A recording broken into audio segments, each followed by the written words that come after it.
Warning: the following content may contain elements that are not suitable for some audiences. Viewer discretion is advised.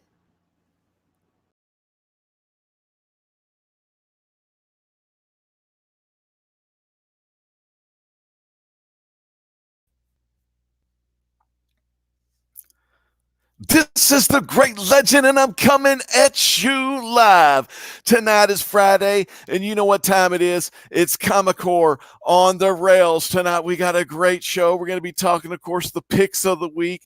What did we enjoy reading? What went on in our pop culture life? And we have a special guest as well, the legendary John Beatty. This is Comic Core on the rails.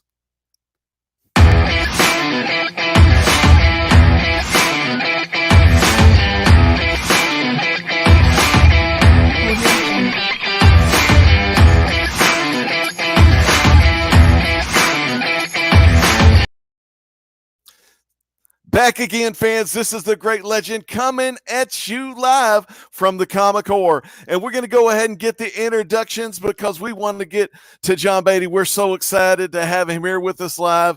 We've been trying to get him on for a while now, so I'm pumped up. I know everyone else is pumped up. The chat's pumped up. We're going to be getting to the chat here in a minute. But, you know, the best guy who could check the chat is the host of Comic Core Friday Night on the Rails, and he is hashtag Dare to Defy Seawood19. Oh, man. Well, thanks for that rousing introduction there, legend. So I guess without further ado, everyone doesn't want to hear me talk. They just want to hear me talk about that chat. And we got, oh my God, look at this whole chat we got going on. We got Comic Man Andy's in the chat. I hope he's not getting that popcorn stuck in that majestic Maine beard of his. I guess he'll just comb it out anyway. So, yeah, I can't wait to see that beard every Monday night, Mutterman, 10 p.m. Eastern. But anyway, we'll keep going. We got, oh man, I'm afraid I've got some bad news. We got Chris Barrett. He's in the chat. He says there's big news coming out of AT&T and DC today. He is not wrong. We may try to touch on that a little bit tonight. Oh, he's not gone too soon in the chat tonight. We got Midwest Comic Man. That's my main man. Paul? Awesome golden age historian. Love the guy. Absolutely. Oh man, I'm gonna have to do all the gimmicks tonight, aren't I? We got this guy here.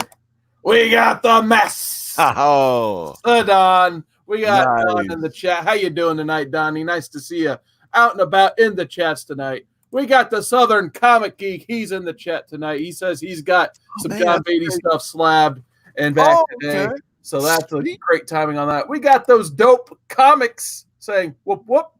And we got 1, 2 Comic Talk. How you doing? And then Scott Evans is back in the chat tonight, living long and prosper. Gotta love it. And then we got our moderator, Stream Elements bot, holding it down in the chat.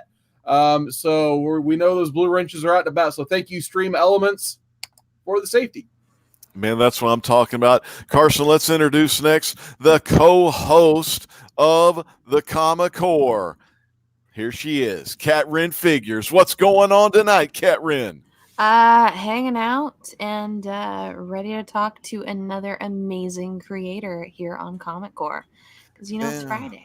That's it. It's Friday, and I see you got your good half with you, Mark BKR, the Superstar 90. What are you eating tonight, my friend?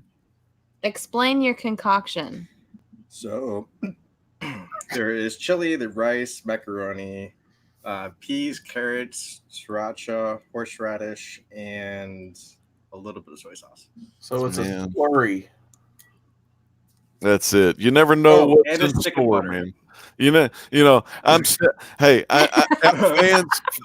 Let me tell you something. I'm still not sure of that guy. But regardless, we have one, the only, the guy that always is behind the scenes, the man in the chair that was on the Inspector Gadget cartoon. Here he is. The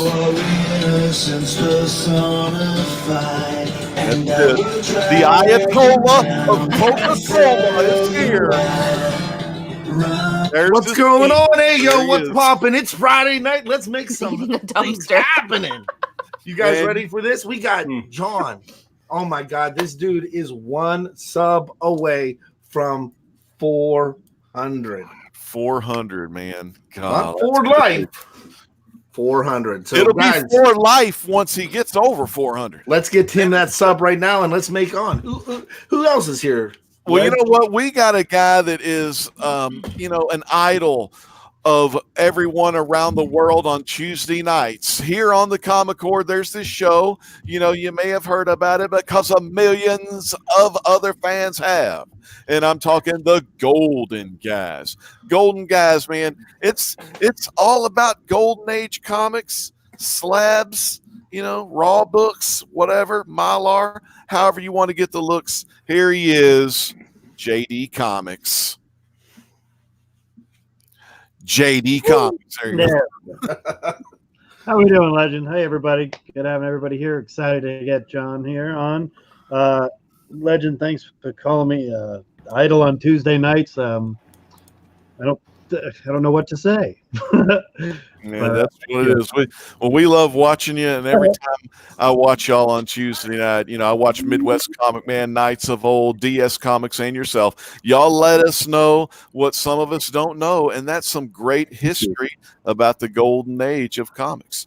But here, fans, let's get to the special guest of the night, the one we've all been waiting for, the legendary John Beatty. John, what is going on? How y'all doing? Good to be here. Thank you, John, for showing up today. I appreciate having you on there. We even have a giveaway tonight based off of something you did. All right. Are you going to show it? Let's go ahead and show it now. Let's kind of show it throughout the show. Okay. And John, we're going to see if you remember this. We're going to go back in time and see if you remember this one. Well, Chad, what are you doing in there? I'm trying to grab it, dude. Oh my god! It's in plastic. I don't know how to like. Oh, it's one of them. Those are them good kinds. Yeah. I don't even know how to handle this. But yep. Oh yeah. The answer is carefully, Chad. But it's got the green screen. He was doing the red. That's funny. It's the Thunderbird. You got a color. You got a real rare one there with a red Hulk. With the brick hole. And you thought Galactus was Red Hulk, right? Don't tell Ed McGuinness. Oh man, this is the first appearance of the Red Hulk. No, don't tell Ed McGuinness. Oh my gosh, that's great. See, that cover was meant to turn red all these decades later. We predicted the Red Hulk back then. That is The awesome. immortal Red Hulk first appeared. There you go. Secret Wars #1. So hey, John, I got a question for you right off the bat, man. All right. Like, this is one question we asked. What brought you to YouTube? Oh yeah. A little bit of boredom, and I saw other people doing it, and I was like, why don't I go on there and share my art too? So it was something that like I said, I'd seen other people do it, and I was like, hey, that kind of looks fun. So I just started doing it, and it was kind of interesting the way I started because, like I told you, I'm an early riser. I get up at 4 a.m. on the East Coast here, and I'd come down to my studio, and I was kind of looking for something to start my day. So some of my earliest streams are like a daily live draw, and I started trying to do just a simple warm-up sketch to get me motivated for the day and stuff. And eventually, if you watch the progression of those, they turned into like a little over an hour, into 2 hours, 3 hours, 4 hours, and it was an interesting journey because throughout that whole period of time, I began to get a little core group of people that would follow me. And as you guys know, you begin to like actually know these people, and they show up even at 7 a.m. on the East Coast, they're showing up. They're showing up in the chat, man, because they know John Beatty is where it's at. And John, I want to ask you, you said you're an early riser. You get up at like 4 a.m. Mm-hmm. What is your breakfast? What's your go-to breakfast? Well, actually, let's see, 2018 into 2019, I lost 55 pounds doing a kind of a dirty keto diet. Nice. But the main thing that helped me out was I worked myself up to a 18-6 intermittent fasting, where I would fast for 18 hours, meaning not eat anything, and then I'd have 2 meals in that 6-hour window.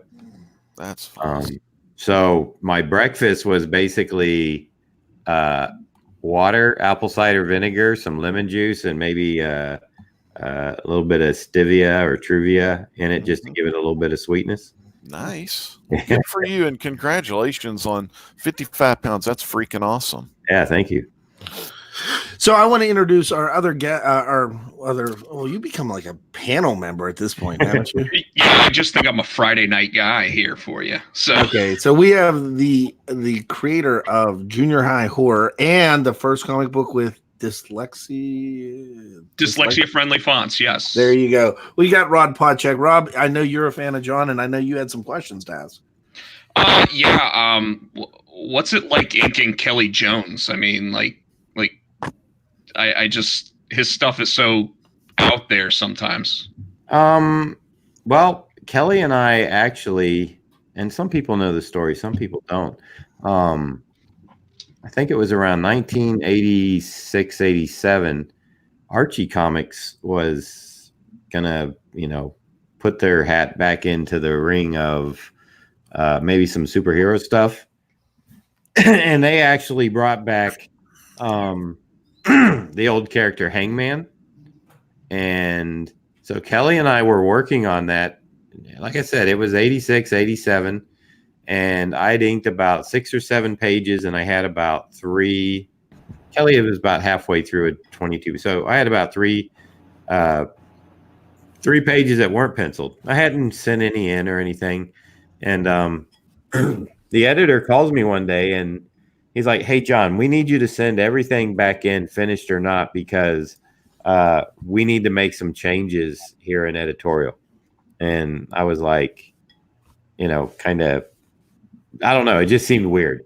I didn't, the guy seemed to have a good excuse. So I sent the stuff back in. And the next time I talked to Kelly, he'd heard from the editor that basically Archie,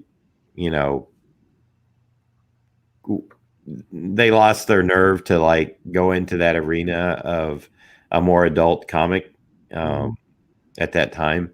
So they paid us for the work, but they just killed the project.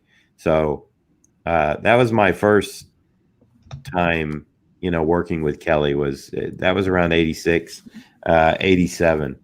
And then it was great. And in 93, we reconnected on Batman Dark Joker the Wild, which was a very fantasy type based.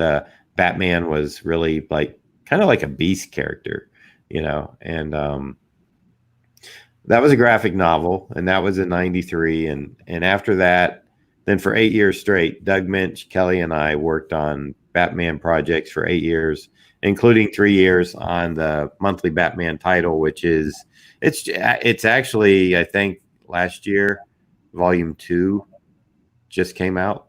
But it was one of those things where they had never reprinted our run, because when we were on the book for 3 years, we weren't in the pick up from this issue, we leave a cliffhanger, that type of thing. We were doing Batman stories where we could use, whatever villain Doug wanted to write or felt like would be a good match for Kelly to pencil. So we had a blast, and we were all willing to go for a 4th year, but it was told to us that, hey, we'd love to have you guys on for a 4th year, but if you do that, you got to get in this round robin of, no pun intended, of the books. You have to pick up where someone left off and leave the cliffhanger for the next creative team. So at that point, we had other stuff already that Doug had gotten approved to do. So we just went and did that. Awesome. Someone else has to have a question for him too. I don't want to take up all the time here.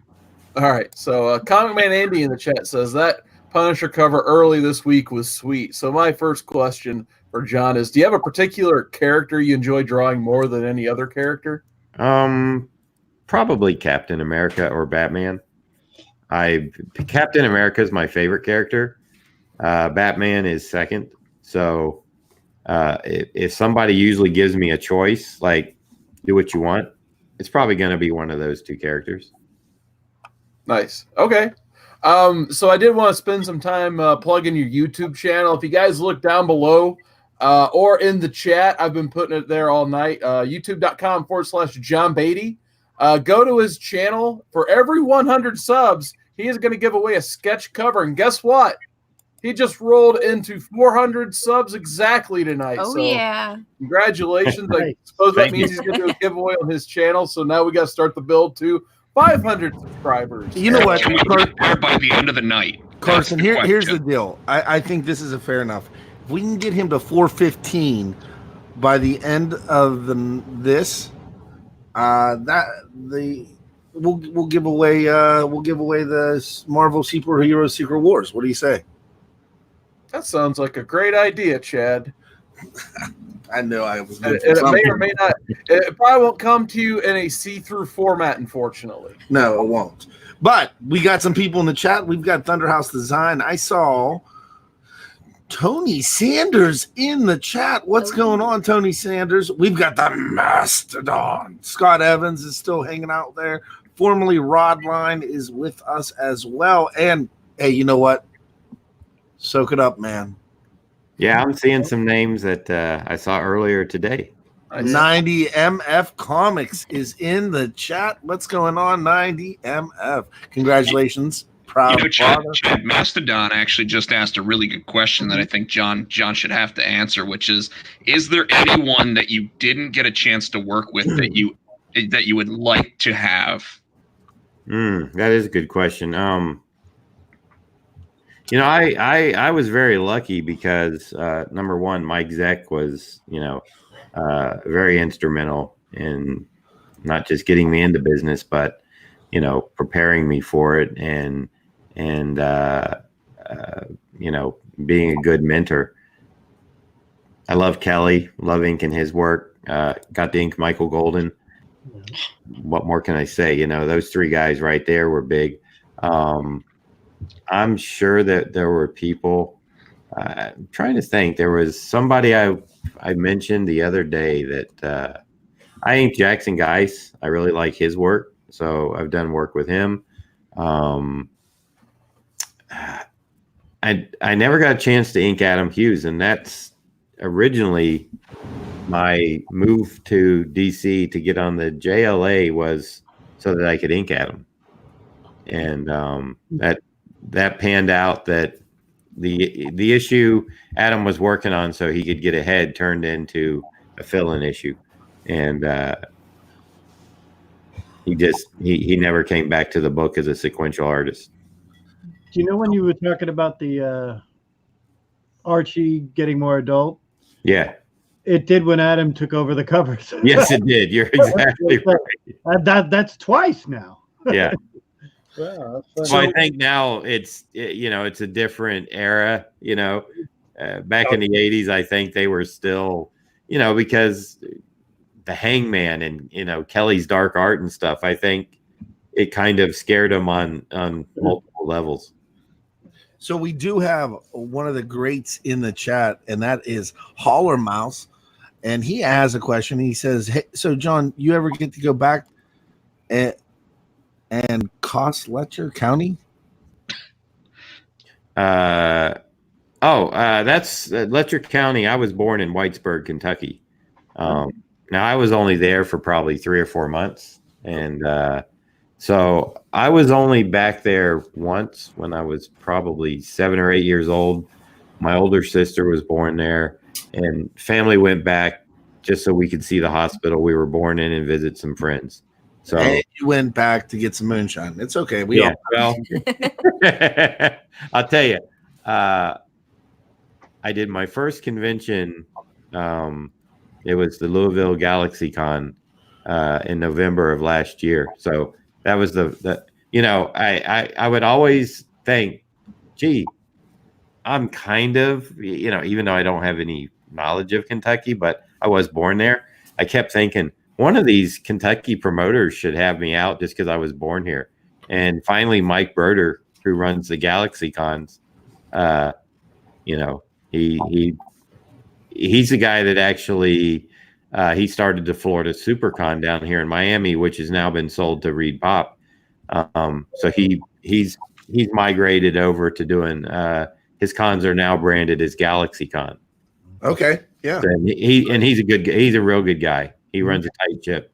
Kind of similar to like the MegaCon being now Fan Expo. Fan Expo, yeah. And that's happening to shows that get a certain amount of attendance and stuff. These corporations are like beginning to buy them up, and they're changing the landscape of them. I mean, they're and maybe not for the best either. So Holler has a follow-up statement to his question, and he says, "Can I click it?" Oh, I said something about John Burns Superman. It said, "I was curious on how long you lived in Kentucky, and I wanted to commend you on losing your accent." I don't think I was there long enough to pick one up. So, no worries there. But it is kind of interesting. When I used to go up to New York, everybody would be like, "Wow, you're from down south," and I'm like, "Well, I am from Florida." But I never considered myself to have a Southern accent. Where I really noticed a Southern accent is when I started doing not only Heroes Con, but before Heroes Con, Shelton Drum had people in at his stores. And he would have like Zach and me and Pat Broderick and a few other people come up and do a store appearance. And that's where I really started noticing a Southern accent, Charlotte? John, are you going to be doing Heroes Con this year? Yeah. Yes, I will be. Excellent. I will be there as well. So, okay. So William Bird in the chat says many creators from the 80s era have a love-hate relationship with Jim Shooter. Any stories that you can share working at Marvel at the time? Yeah, I went through the same thing, love-hate. I mean, Jim, it's not an easy job to be editor-in-chief and have all these creators you have to deal with because, you'll get a bunch of crybabies and you'll get a lot of prima donnas and, then you'll just get some schlub like me that just wants to do comic books and, keep his mouth shut and have a good time. But I mean, Jim had his opinions and he voiced them. But on the other hand, Jim also knew that, being freelance was tough because heck, he started writing comics when he was 13. So Jim was very good about every year you would at least get a bump in your page rate. That was like kind of across the board. But sometimes you'd get like a raise somewhere in the middle of the year or something, just because he would see that your work was progressing at a quick level, or he just felt like you were really going the extra mile or something like that. And you'd get this letter from Marvel and it would just say, as of this date, you can now voucher at this rate. And usually it was like $5 increments per page. When I started out working at Marvel, my ink rate was $32 a page in 1980. So John, I've got a question for you. Mm-hmm. So I know we talked about like which of your characters was your favorite to actually work with. Right. But are there any characters that you never really got a chance to work with on a title or in a ongoing series or something that you wish you would have had a chance to delve into and work with? Again, I feel pretty lucky to have, like I said, Captain America is my favorite character. And I did not only covers before I started on the monthly book, but I did like 2.5 years over Mike Zeck's pencils on the Captain America monthly book. I went back and was back on the book for about 7 or 8 issues, probably, I can't remember, maybe the early 90s over Paul Neary's layouts. And then the 8 years of Batman work with Doug Minch and Kelly Jones was that's a phenomenal 8 years when you think about it, with the same creative team, moving from, okay, we're going to do this series of graphic novels, we're going to do Haunted Gotham, let's do the monthly book for 3 years, and it's the same writer, the same penciler, the same inker. It was funny. I don't know, looking back, I don't know how we really got so much work done, because if I wasn't on the phone with Kelly, I was talking to Doug, Doug was talking to Kelly, vice versa. We had this, we were always talking to one another, keeping in touch, and just, being good friends as well as collaborators. Well, you just touched upon a little bit there, John, and I'm now wondering, how many times did Doug actually ask you what you wanted to work on in that Batman story, so that way you got to play with the characters and the toys that you really wanted to, as one of the collaborators? I'm not sure Doug actually asked me. There was times that I would suggest stuff, and I can't remember. It's been a while, but I'm sure he, would put it in the back of his head and slip some stuff in. That little puppet guy that Kelly put in one book. I kind of encouraged Kelly to keep putting him in as an Easter egg, and he did. And also, what I did when we started the monthly book is, on the splash pages, and I guess I missed a few because I went back and looked at them. But if you look on the splash pages, and our run started with issue 515, for those who don't know, so that'll help you. If you go there, you'll see I wrote the initials DM, a little dot, KJ dot JB, and then 1. So that was our first issue.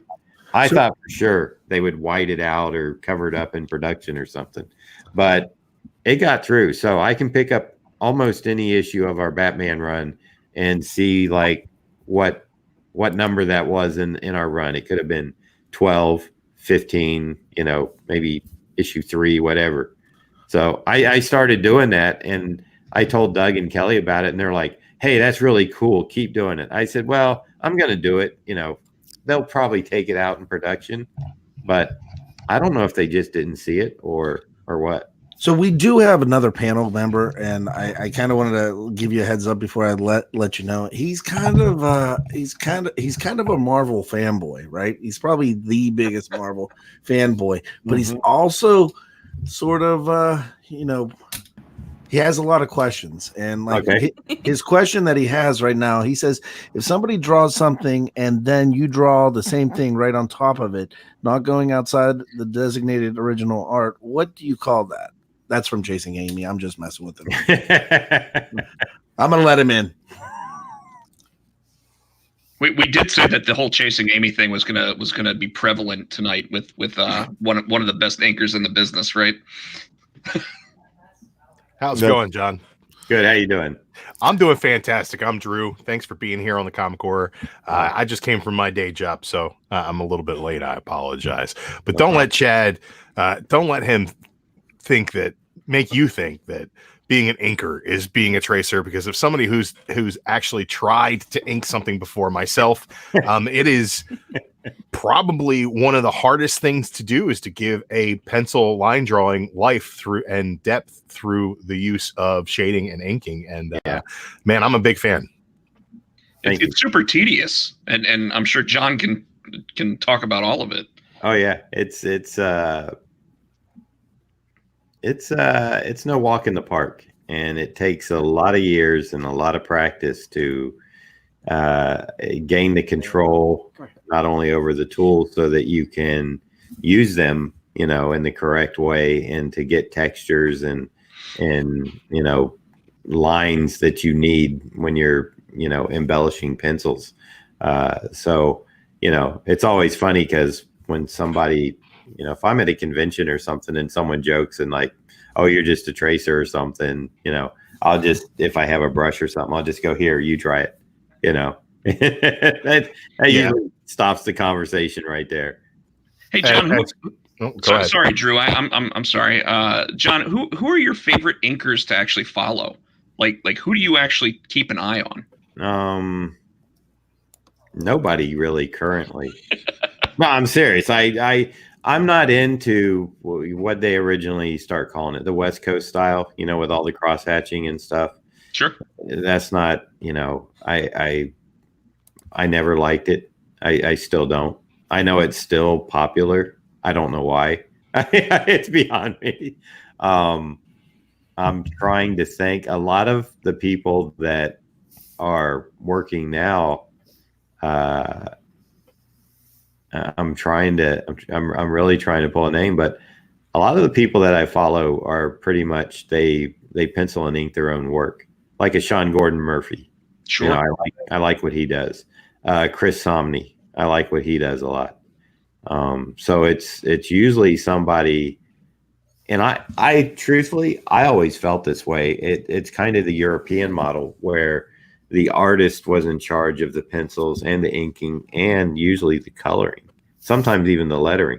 The only thing they really didn't do was the story. They would work with a writer and they would put out maybe 1 or 2 albums a year and it would be published all over Europe, and that's how they would make their money, because it got such wide distribution. And over there, I think comics are treated with a different respect than they are here in the States. Sure. It's like more adults read comics over there. And, in Japan, it's the same way with the mangas, I mean, those things are, they come out like weekly. And I think people, buy them to read on their commute to work and stuff. So there's bigger markets than the US, even though, the American, it's an American art form, comic books, So it's kind of weird that, again, we come up with something and somebody finds a way to improve on it. Now, having said that, there was that, to me, the 80s, the whole decade of the 80s, as we know it as the Bronze Age now, that probably, I loved being able to, that's when I started my career, was in 1980. And to see all this stuff going on, and I was kind of in the middle of it, being a fan myself, but rubbing elbows with these people. I kind of felt out of place, I'm like, what am I doing here? It's like, there's Walt Simonson right there turning in Thor pages, here comes Frank Miller down the hallway, and he'd been up all night, drawing water towers, and when Marvel opened up, he came in to turn in some pages. So it was wild, I remember it was I think when Marvel was on Madison, there was this long narrow hallway and you really, 2 people couldn't pass on it. And we were going to some editor's office and, Zach said to me, "Oh, here comes Neil." Well, I didn't know who he was talking about, but it was Neil Adams, That's great. Yeah. So he stops and, he introduces me to Neil. Neil doesn't know me from, any other, person off the street. But, he shook my hand, said, "How you doing?" and stuff like that. And, it's funny. I see Neil at a lot of conventions now and I've, I know Neil, a lot of people get, they kind of get their fill of Neil, so to speak. They get that Neil fever, don't they? Yeah. And, it's like, I don't know. For me, I go over, I chat with Neil, we talk, and, I don't get any bad vibes from him. Maybe I'm just lucky. Maybe I'm just easygoing. When you were at Marvel or when you're at the, when you were at some of the conventions and stuff, did you ever get chances to hang out and chat with old Stan the Man Lee? There was one here in Florida. It was called a PowerCon, and it was probably around 1991 or two. Mm-hmm. And I really didn't get to chat with him, but he was there. Of course you get introduced to him, but Stan's met so many people. He really doesn't remember anybody except maybe the people he worked with back in the day. But I remember it was so funny because my girlfriend had forgot something, and they had this little vending machine out in the hallway. I think she needed some toothpaste or something, or maybe Stan did. I don't know. But she went out there to get something, and Stan was bumbling around, she said, with the vending machine trying to get something out. So she helped him and stuff. And she comes back in the room and she's like, I just helped Stanley get some toothpaste out of a vending machine. Oh my goodness. Wow. That's a great story. She's like, he's a really nice guy, And I said, yeah, I said, he seems to be like, always happy, always that character, that he portrays. And like I said, the few times I got to like be near him or be around him, he never seemed bitter or not happy. Now, I don't know him on a personal level, but for what it's worth, he always seemed like he was in a good place. You gotta control that tartar, true believers. You need to get that toothpaste. John, as primarily an inker, for me it seems like there's a fine line between too little and too much. Yeah.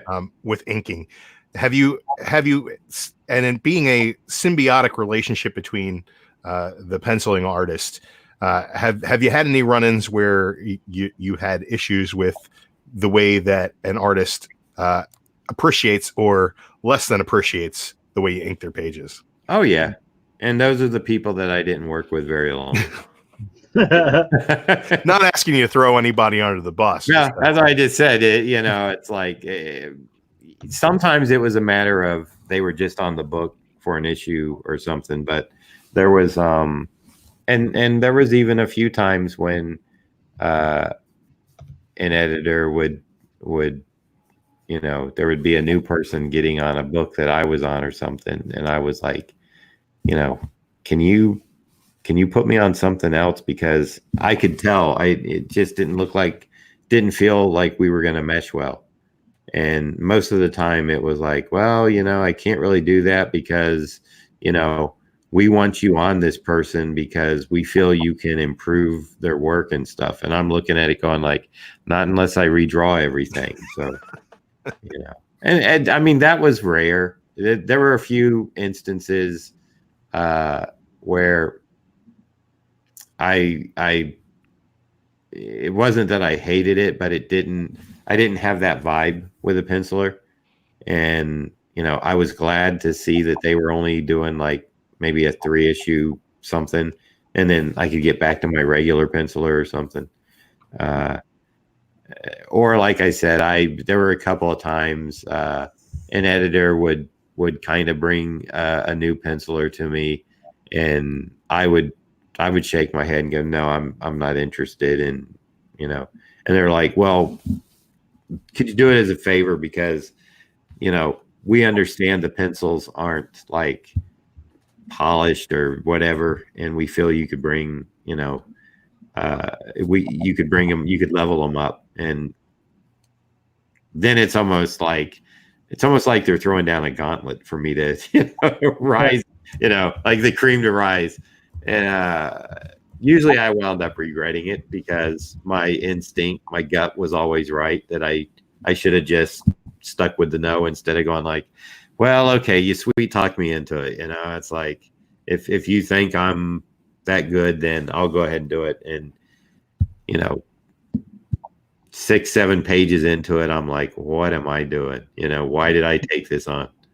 Have you ever had a situation where a new penciler had given you the opportunity to elevate their work, and you saw a professional relationship grow from that, where your work had improved theirs and became maybe one of the reasons why they succeeded down the line?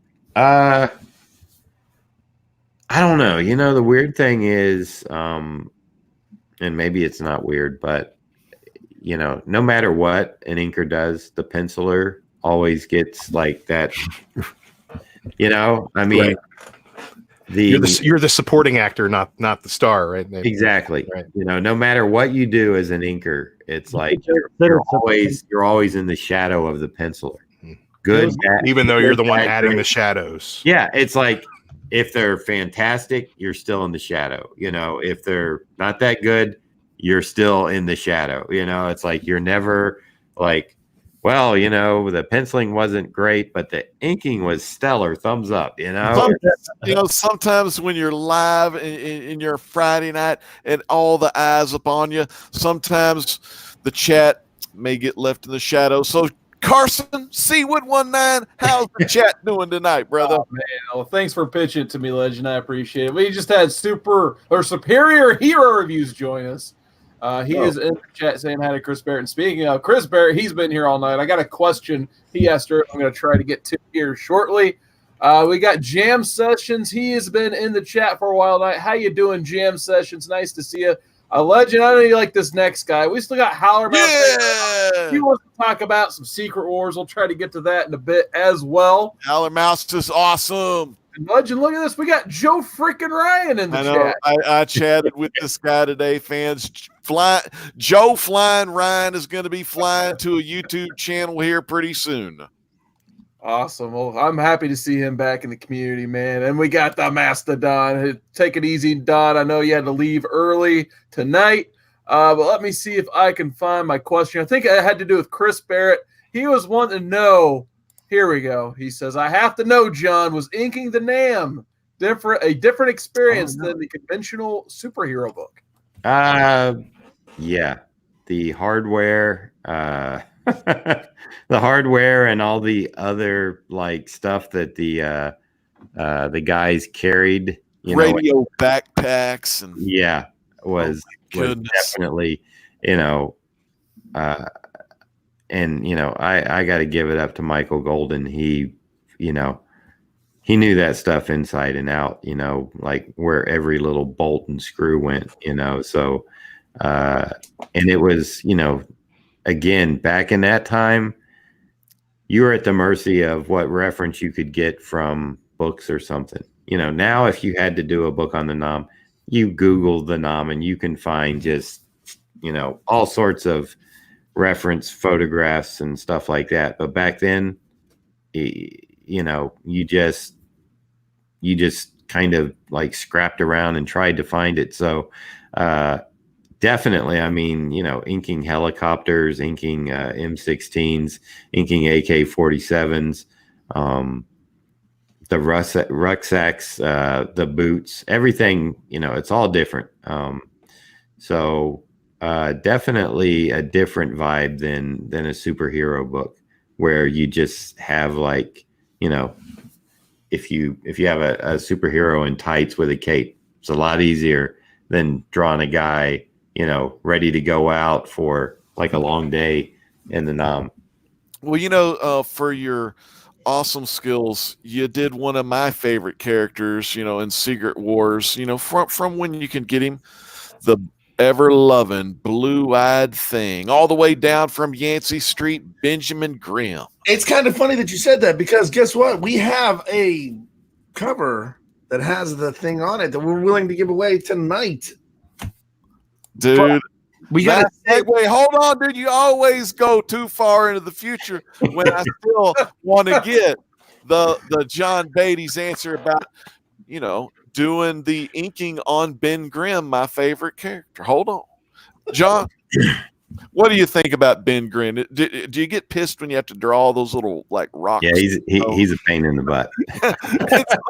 it's like fans love Ben Grimm so much. He's always been a fan favorite. Right.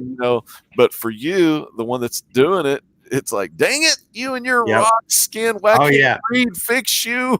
and the funny thing is I guess when you work on him long enough, it becomes like second nature. But when you just do him occasionally now, it's like you always got to go back and like pull up reference and like, okay, how was his nose and the brow and and then he's got like, you know, one, like, I don't know, cheek shape or something that's a certain way, and you know, it's just one of those characters that if you're working on him consistently, it helps. You know, when you've been away from him and somebody orders a commission or something and goes, Ben Grimm, you know, the thing, like, oh boy, you know, I got to pull out a ton of reference and get this right. Yeah, there's a lot of different ways that Ben Grimm draws. You know, he's been portrayed, so I bet that's pretty rough. Chad, what do you got going on, my brother? You're on the big screen. What do you got? I got to stay true to the Comic Core Friday night show. I'm going to go with my pick of the week and go through the panel and even ask John, what did he read this week? So right off the bat, I'm going to sell this right now for starting bid $5.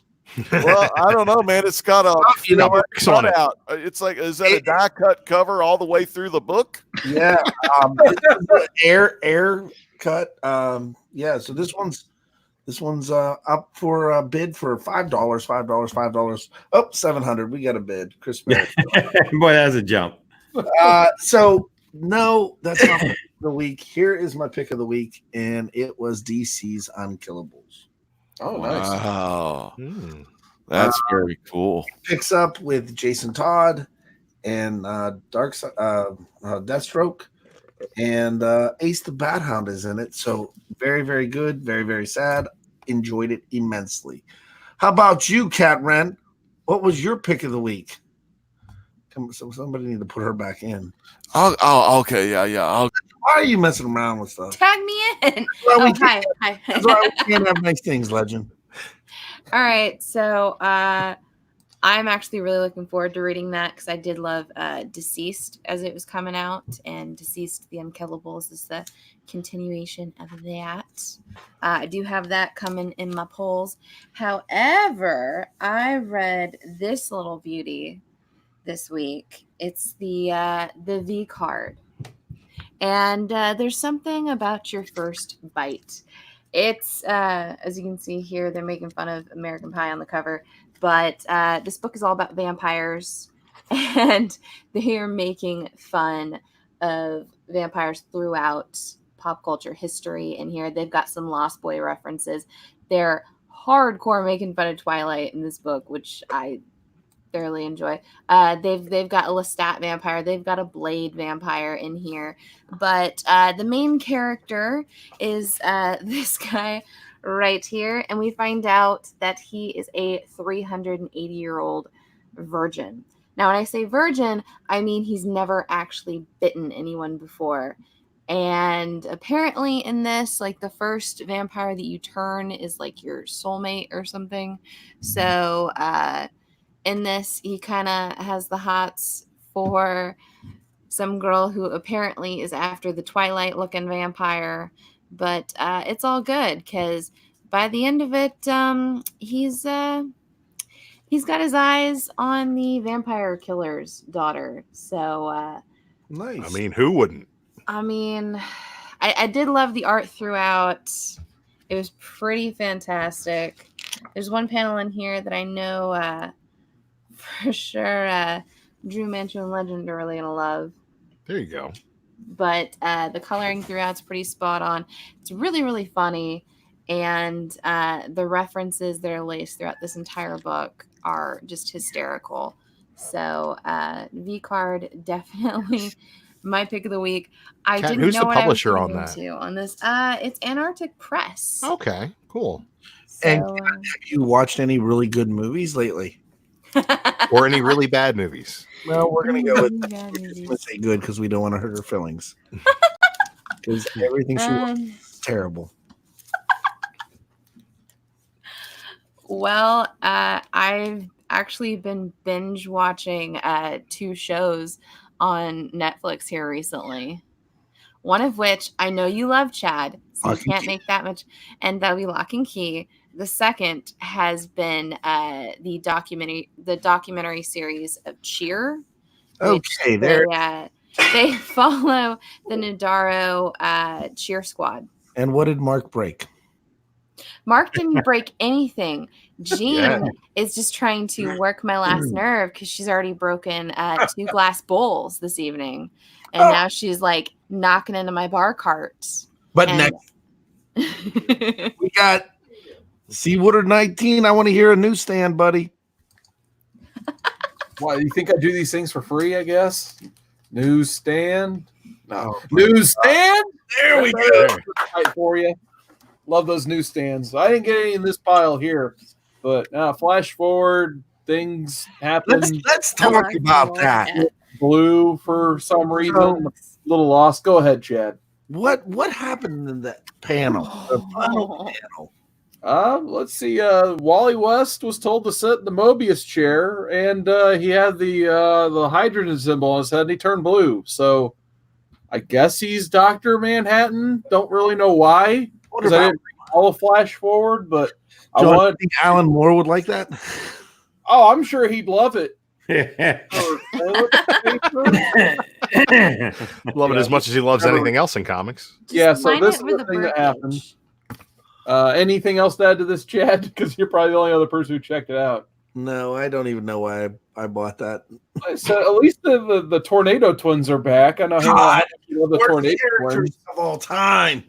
Like the characters that like no one asked for after the New 52 reboot, unlike our pal Connor here on Young Justice 13. I didn't even Which, do that. They're doing 2 artists again. Can't they just stick to John Timms? His art looks slick. He was a great replacement when he jumped on this. But it's a 2 or 3 artist book. I guess, I don't know what's going on with that, but I definitely prefer his style, the 2 art sets in here. But it's still a decent read. I'm still, I gotta admit, I'm still having fun with Young Justice, so I'm picking that up still. This, in my opinion, maybe the most cat-ridden book I've read for a while. It's amazing. Definitely pick this up, Kat. You'll love it. It's got Jason Todd teaming up with Ace the Bat Hound. I've got the Matina cover coming from Midtown. So you'll love it, trust me. TMNT 103. There you go. Legends Not In. Cute. They're ferrets. Yeah, they're like little kid mutant ferrets. They go wild, they eat everything in their path, and they make Jenica mad. And Raphael is a jerk to Jenica in this issue. So there's that. Wolverine. I actually got the die-cast Wolverine for cover price of $8. Don't let him fool you. That's He's beautiful. he's got a green screen. That's beautiful. Yeah, but anyway, I actually kind of enjoyed this book more than I thought I would. The second story I enjoyed more than the first. Agreed. I thought I was going to be really enjoying the Adam Kuber art, which I did. But the Drew, who's the other artist in this book? Off the top of my head, I could not tell you. I think do it's not remember. Bogdanovich, if I remember That's why right. you don't bag and board that. But anyway, like I really enjoyed the second story. It had Wolverine fighting Omega Red and an army of vampires, so that was cool. But my pick of the week, I started reading a hardcover. It's just collecting dust in my collection. I don't know why I just randomly picked that. I think it's because I'm gonna hopefully meet him at C2E2 next week. But I decided to read some Harrow County. So I read the first phrase of Harrow County, so 1 through 4. Really cool story. I wasn't digging the art from Tyler Crook at first, but once I started really getting into it, I'm like, okay, now this art's really good. You kind of see this like sweet and innocent, like 17-year-old character, and then you kind of start to find out, this dark, gritty origin of Harrow County and how she's intertwined into that. And there's just a nice mesh of just like bright and sunny art style versus this dark and gritty underbelly that is Harrow County. So far, I'm really digging this. So the only reason I haven't read it all yet is because, well, I wanted to be on the show tonight. So my pick of the week, Harrow County. All right. Yeah, that's a great pick of the week. Before we get to Chad, he's going to be doing something.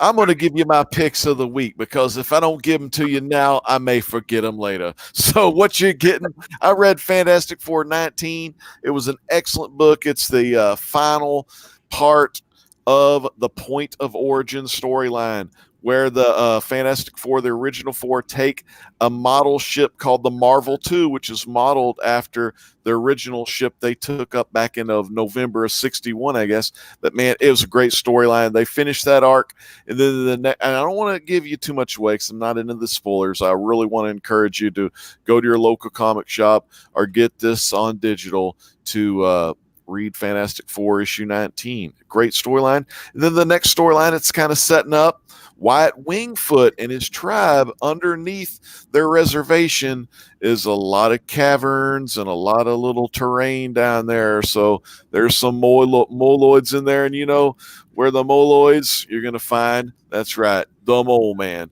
So the fans, Fantastic 419, check it out. But that's not my pick of the week. I went old school. I go retro sometime and read the old school stuff. I read me some Black Lightning, issue number 2. Man, this was a great storyline. Black Lightning's in there. He's trying to catch one of his friends was murdered. He's trying to catch the killer. The killer is working for this gang called the 100, and the killer's name's Joey Toledo. But near the end of issue 2, they're at the high school, Garfield High, that he teaches at. And what happens? They go in there, you know, and Black Lightning is kind of ambushed by a couple other people. One being Malcolm Merlin, one of the deadliest archers in the history of the DC, classic archer, always a little trickster, got a little smoke bomb in there, and a little bit of that Talia al Ghul.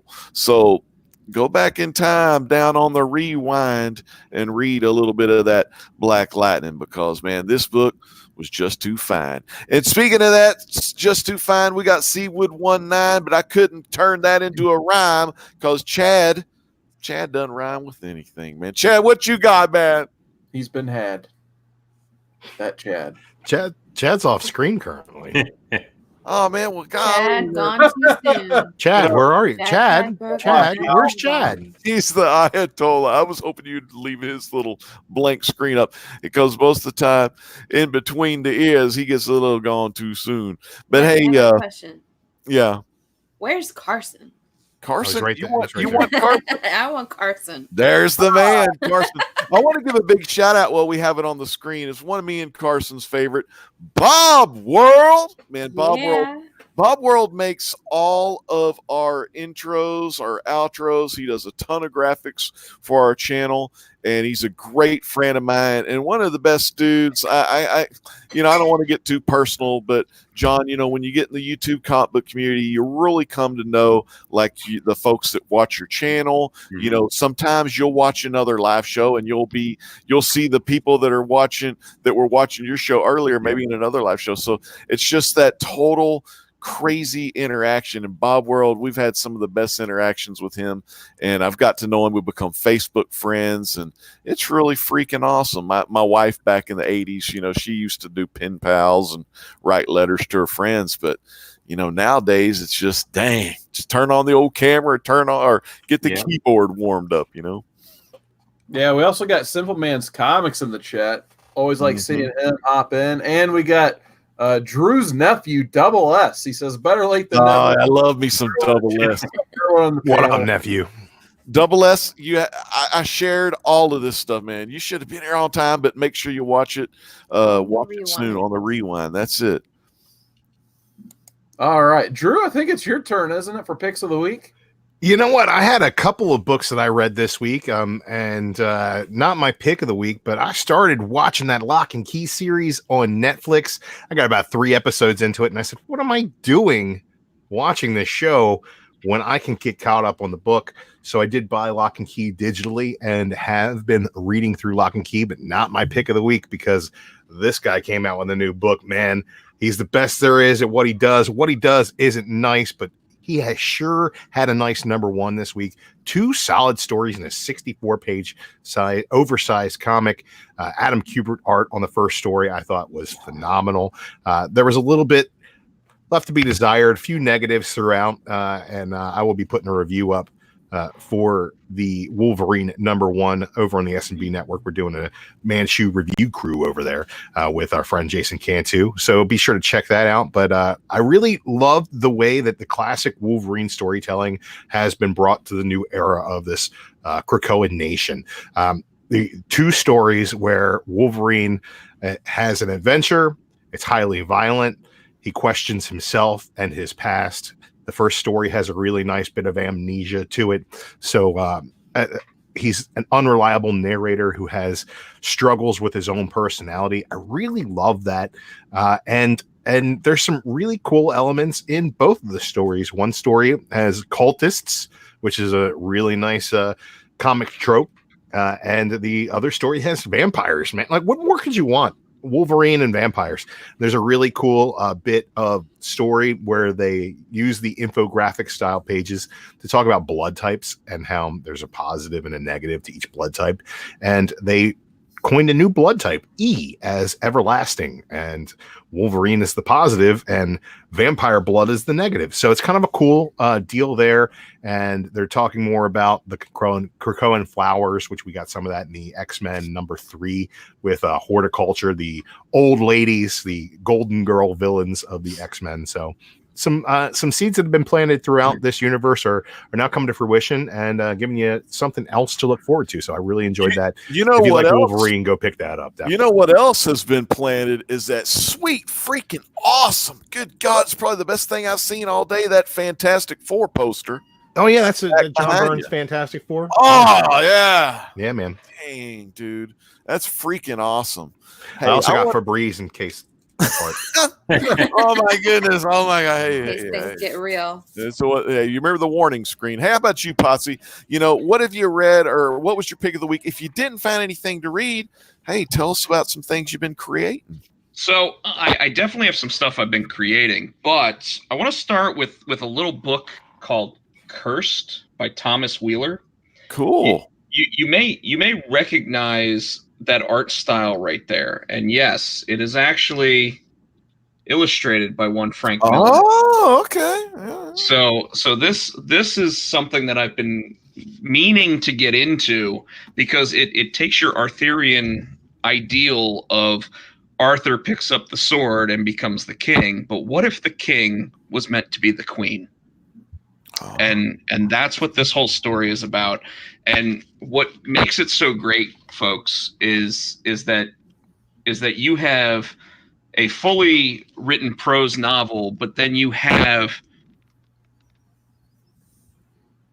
just Frank Miller doing some amazing stuff in here. That's freaking cool. And then I don't know who colored him in this, but there are a couple double page spreads in here that are actually full color. And you look at it and it gives you that same feeling of like when he worked with Lynn Varley. Okay, that's cool. So when I saw that this was coming out, and I think I read it on CBR or something like that, I was like, I have to have this. And anybody who knows me knows that I pick up anything Frank Miller. I don't like new age colorists coloring his stuff. I want him to go back and just work out a deal with some sort of painter that can do stuff for him. But I mean, like when he's doing his black and white stuff, I would love another Sin City book right about now. And this right here, I just think that it's going really well.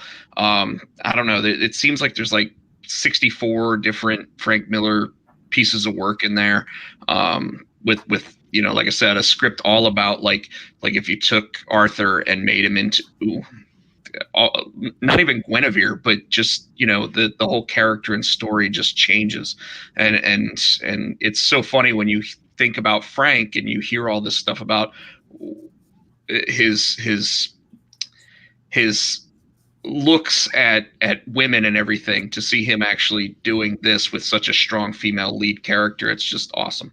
So that's what I'm taking a look at right now, Legend. And then some retailers and some friends of mine, maybe some people here, will probably get a preview edition of a book that I just edited called Ninjas and Robots by Eric Klaus. I mentioned it not too long ago, and I think you guys will probably get to see that before Monday, because I know orders for it are due by Thursday of next week. So be on the lookout for that type of stuff.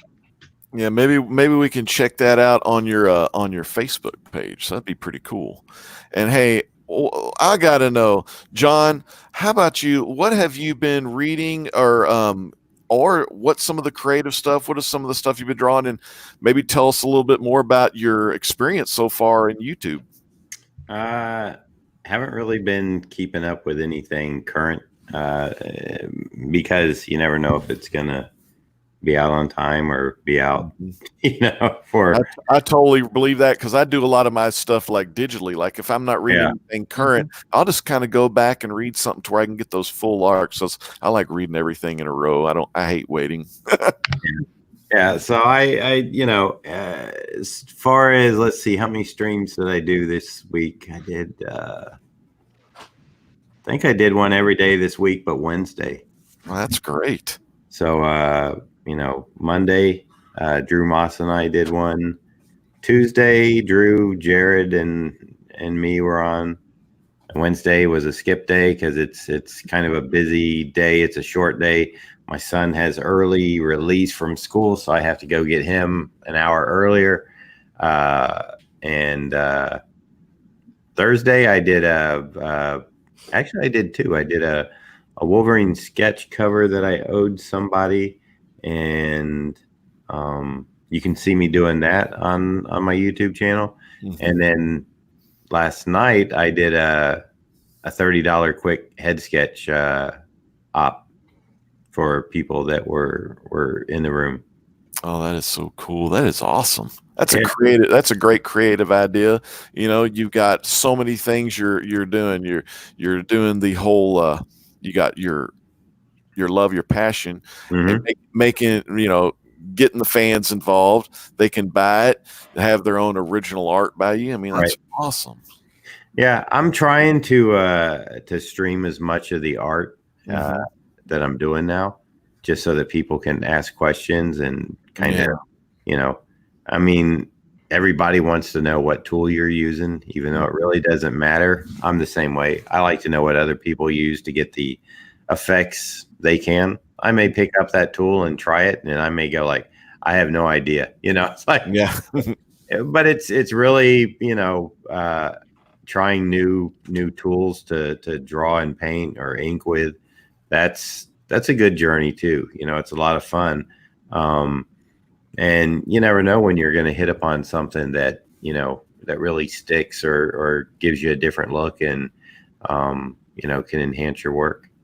Hey, John, are you totally like traditional ink, like actually like crow quill or brush, or are you actually trying any of the new methods like utilizing Procreate on an iPad or anything like that?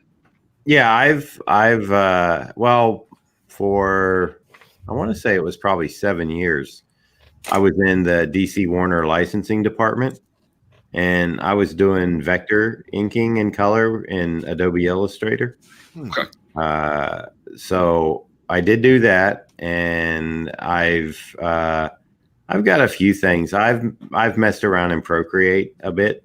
I've inked a few, like nothing like overly detailed, but just like it's a splash page, Kirby Black Panther, and then there was like a friend of mine had a George Tuska Thor with a horse behind it, and I'd never inked Tuska, so I just snagged that. And when I spent about a couple days in Procreate back in 2018 when I got my first iPad Pro, and it seems simple enough. I truthfully think that learning traditional helps your, go to digital a lot easier, because if I can control a pen or brush on paper and other surfaces, to me, the screen is, and they've got the smoothing effects and everything. So, if my hand goes a little, and, Command or Control Z, if I make a mistake, instead of the old fashioned way where I got to erase ink or white it out and ink over it. So, there's a lot of pluses to digital. The downside is you don't have an original piece of work.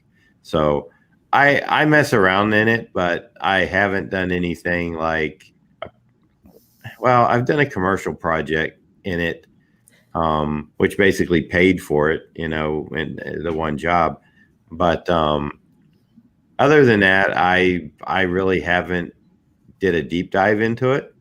I would like to, but there's also a lot of other things that that I have like on my list of goals, that I want to do or I want to like try. Like I wanted to do some watercolor painting, and that's another reason I started the YouTube thing. Was I was like, I'll just try to paint on, and I'll let people see me fail, or struggle with it here on YouTube, and maybe I'll get some tips from somebody who's watching, which John, I think Bob Ross always told us that there are no failures. There's just happy accidents, right? Yeah. Yeah, I've had a lot of those. But my big, it finally sunk into this dense head of mine. When using watercolor, it's like you kind of let it do its thing. You don't try to control it. Like ink, I can control. So I'm used to that. But watercolor wants to spread out and go its own way, and you kind of have to just take a breath and let it do that. It like I said, it took a while for me to be able to relax and just let it go and blend itself. But I think I'm over that now.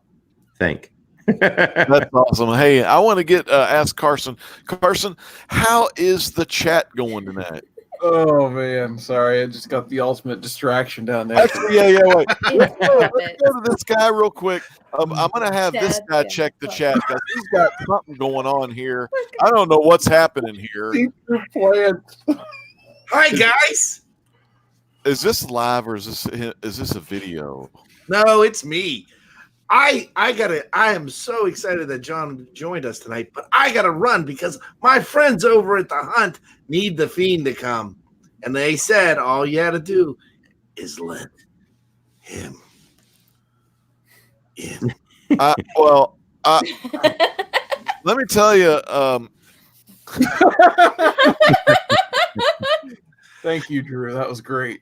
I tell you, I don't know. I'm John. I'm sorry. I don't know what we had there. I don't know. We made it 1 hour and 12 minutes. It was like one of those bad Zach we did our best movies, or like where he's twins and that's a evil Chad twin there.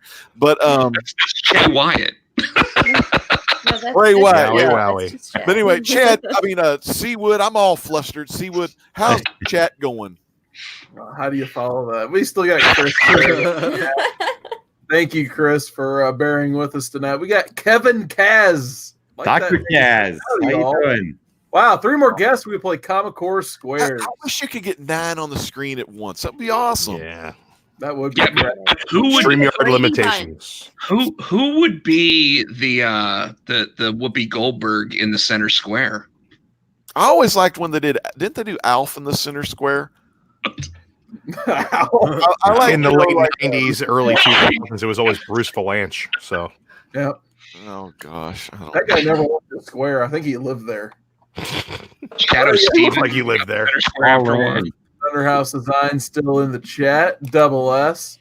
I think the only other question I remember seeing in the chat was Chris Bear asking if John has any advice for aspiring artists and inkers out there besides practice. He said, but obviously, I think try every day.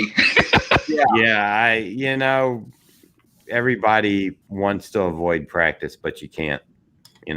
I mean, it's true. It's like I still practice to this day. It's like I can start cold, but I can feel that I'm cold until I get warmed up. So it doesn't hurt to, if you're going to do work every day, if you're going to ink or pencil or whatever, just take a scrap piece of paper and, just warm your hand up, just get the muscle memory going, get your mind thinking and stuff like that, before you go into, to your actual work. So practice, I mean, without it, you're not going to go very far. I have one final question before we kind of wrap everything up. I want to know, is it better to drink like caffeine, coffee, sodas, and then start doing your drawing and stuff, or is it better not to have any of the high caffeinated? It depends on how it affects you. Mm-hmm. You know, let's see. I haven't had a coffee in like 14 days now, maybe 15. Good night. That's excellent. That was just because I needed to stay out of the donut shop. Oh yeah, Get my coffee. Those impulse buys. I mean, they're just great, frosted and everything. Yeah, but like last night, I had a Monster energy drink, so I was up to when I left my studio here, I got home and I probably didn't get to sleep till about 1:45 and got up at 4:30. I gave myself an extra half hour, so. I actually had a nap before I came back here today because I was totally exhausted. Well, golly, John, we're Common Core's running out of time right now, but I want to go ahead and we're going to go down the line, but I'm going to start with you, John. What do you got coming up on your YouTube channel? Just more of the same. Like I said, I'm trying to catch up on some commissions, and I've got some lined up. So I'm going to try to, when it's possible, I'm going to try to stream everything that I've got going, because one of the things I have found out is that people love to see their work being created, and even if they can't catch it live, they'll go back and watch the replay. And it's kind of a nice experience for them. When I'm at a convention and I'm sketching, you always have the people that are kind of shy to approach the table, and I'll kind of sense them there, so I'll look up and they'll like, oh, we're just looking, and I'm like, yeah, that's fine. You want to come closer, Some of these younger people, they're so embroiled in that dang phone, and they forget about real personal, real life experience, because they are all digital reality. But that's another story. But oh my goodness, I understand that though. Yeah, so I just tell them, come take a look. What do you if you have any questions, feel free to ask. And sometimes they do. Sometimes they're just really, kind of interested in like, wow, and sometimes a parent will be there with their kid or something, and they'll give them a bump, and they'll be like, you see that? You see what he's doing? That's what you want to do, and they'll ask me, how'd you get good, or how'd you get there, and I'm practice. It's like the word everybody hates to hear is practice. Yeah. Also a fantastic idea that if you're doing a commission for somebody and Yeah. you're doing it live on YouTube, then they can say, hey, John's doing me a commission. Mm-hmm. And people will be like, okay, well, that's fine. What is it? And then they say, oh, check this link. Here's a link where you can see him work on my commission, and you can also get your own commission. Right. So it's a cyclical thing where it's going to feed into your commission business as well. It should be great. Well, Drew, it's a lot of fun when I hear from the people that, maybe they were at work or something and they didn't get to see it, but they watched the replay at night, and, they're like, oh, wow, that was really cool getting to see, the drawing you did for me being done. So I enjoy that quite a bit.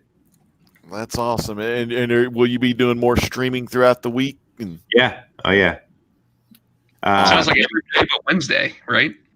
Yeah, Wednesday is kind of my day of, doing stuff for myself and running some errands. I will come in and maybe prep some stuff, or, I've got some stuff I need to mail out. So I'm thinking, and it just kind of occurred to me this past week that Wednesday was a very tough day for me to try to get stuff done like I can the rest of the week.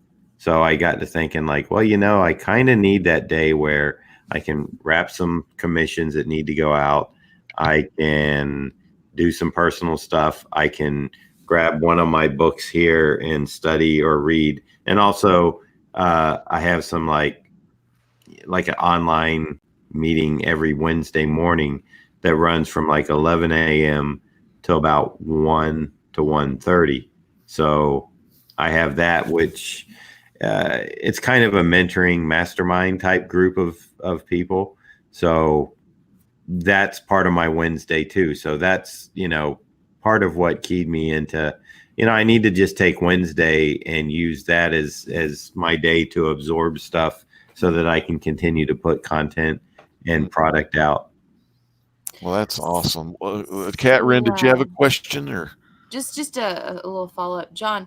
Do you have an Instagram or a Facebook account that you're gonna link with your YouTube? Yeah, it's both. My Instagram used to be at John Beatty, and I just switched it like a few weeks ago to at John Beatty Art. And Facebook is the same. There's a fan page, Facebook, and then John Beatty Art.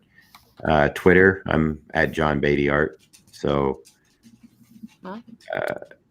those are I know a lot of people hate the Twitterverse, but I started showing it like more attention this past year because for me it's kind of easy to get in and out of it in a sense. You can only I know they up the character count. I can't remember to what, but it's still like it's short. So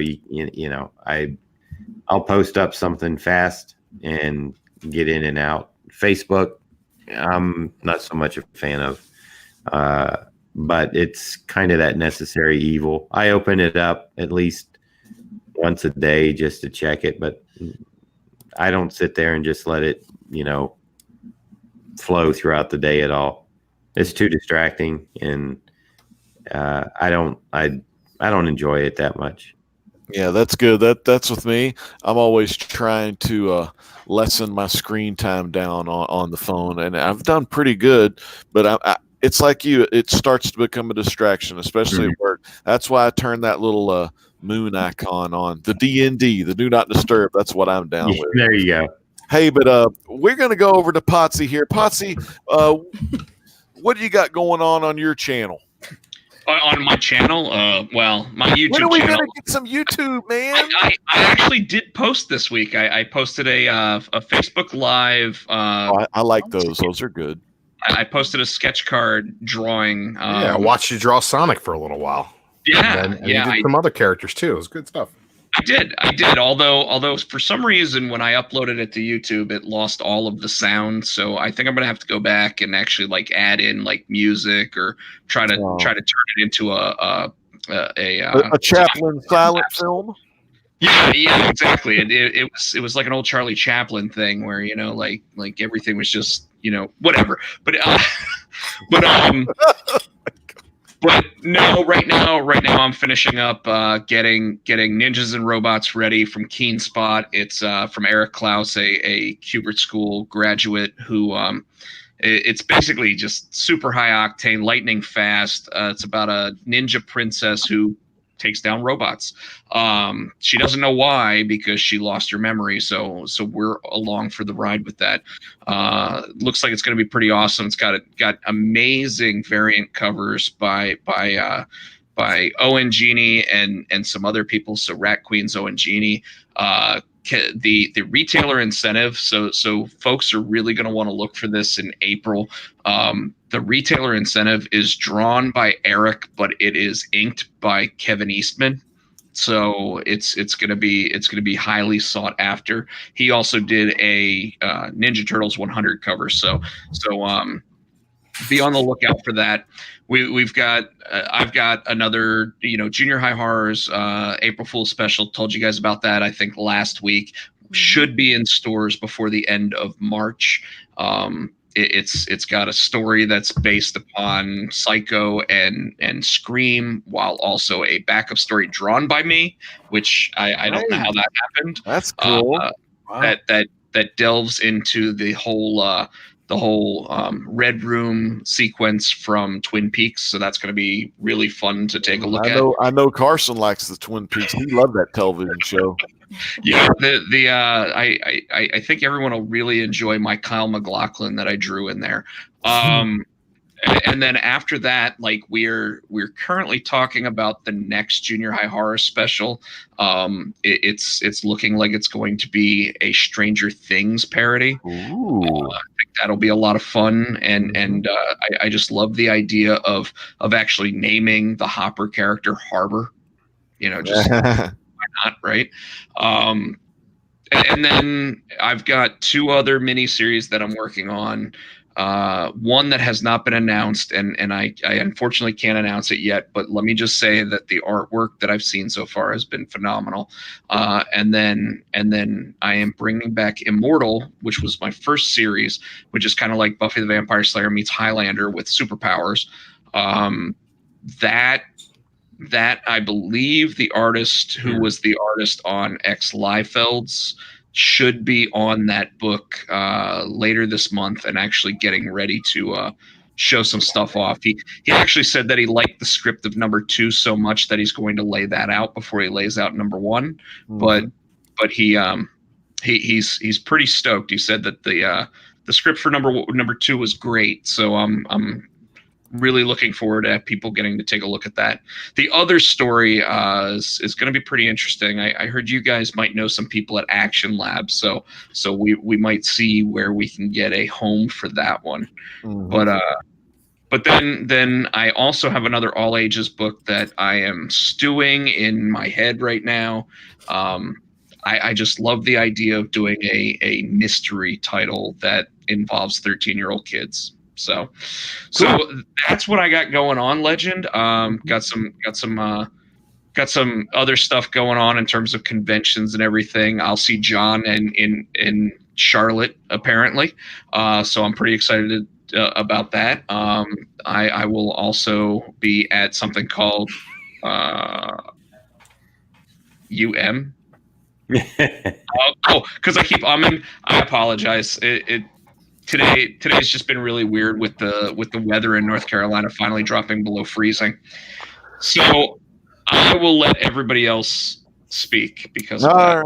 Well, hey man, Rob, I mean Potsy, one of the best, it's all good because the next guy everyone thought that was long. This guy's the king of the filibusters. Drew Manchu. Gotta keep it short and sweet. C Woodard19 put in the chat the links to John's Instagram and his Facebook and his YouTube channel. Be sure to check it out. Also, the Comic Horror's got a YouTube channel. You're watching it right now. Subscribe to us here. You can also find us on Instagram, find us on Facebook, like us on Facebook, join the group, join the conversation, join the community. That's all I got for you guys. Thank you very much. All right. Well, next up, we got my main man, Chad. Chad, what's going on? Whoa. Your puppet. There. Hi, guys. Well, I'm going on the hunt to see my friends. And thank you, John, for being on here. I got to go over there and do this whole gimmick. Thank you. But, guys, sub him up. And Legend, say the parting words, my man. Well, hey, I will in a minute. But you know what? Cat Ren Figures, what do you got going on your channel this week? Is anyone else traumatized by the puppets? Yeah. Nope. Let's like, go. I watched some pretty messed up horror movies, and those things I feel like will give me nightmares. They will. I feel like those two are so much worse. I thought you may have been talking about those two as in Hulk Hogan and The Rock up there. Well, Cat Ren, what do you got going on over there at the Cat Ren Figures? Also, your sister station, Cinema Figures, where all the folks get to take that in-depth look at all your movie, the movies and all that other stuff. Horror and all that. Yeah. So we're still working on a pretty massive project for cinema. Not quite ready yet. But on some Cat Ren Figures, I'm going to be doing a review of the V card as well as a couple other things. Hopefully out, I believe Sunday this weekend. I have to work tomorrow, but hopefully Sunday it'll be out. And hopefully we'll have another episode of BKR Behind the Bar out sometime this weekend. BKR Behind the Bar, one of the shows. This is where Mark, the superstar, gets to serve some interesting drinks, and he really makes you think what he puts in them too. So, also for those of you who are Lawrence fans, I think Lawrence might be coming back for this one. I'm pretty sure he is coming back for this one. Everybody loves Lawrence. He finally got out. Yeah, definitely. If you don't know who Lawrence is, we're not going to give that away. But Lawrence, he's a character, that's for sure. Well, Cat Ren, thank you so much. More than me. Thank you so much, Cat Ren. And Mark, you did pretty good tonight. First time on camera. Yeah. Not weird at all. Thanks, buddy. All right, how about you, Carson? Seawood 19. You know, you have the Tuesday night live shows. You've been doing YouTube for what now? About 1 or 2 years? I guess it's been 2 years already. Like a week. We've had some great times, and we've had some great rhymes. But Carson, tell us what you got in store for us over there on your channel. I'll be at C2E2 next Friday. So I guess if you're walking around the show floor and you see some dweeb in a Common Core shirt, say hi to him. I guess it's probably me. So I'll look forward to that next week. But I just look forward to all the fun content we got going on the Common Core here at 10 p.m. Eastern every single night. You got Modern Men Monday. We're reading Reaver this week. We'll probably come up with a topic at some point. Tuesday, you got the Golden Guys with JD Flair.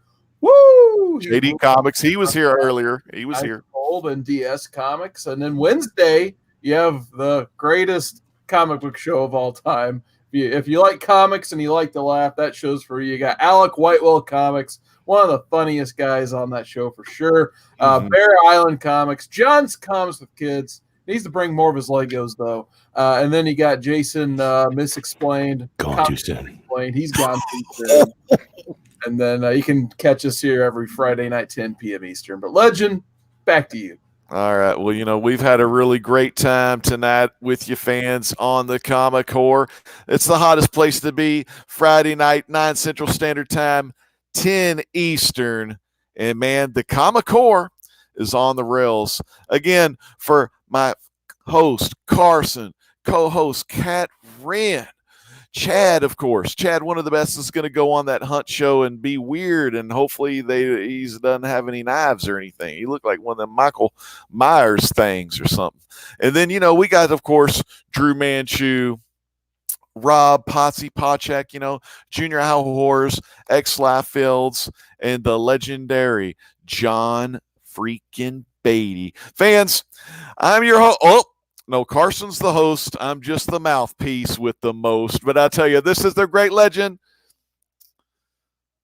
saying peace out.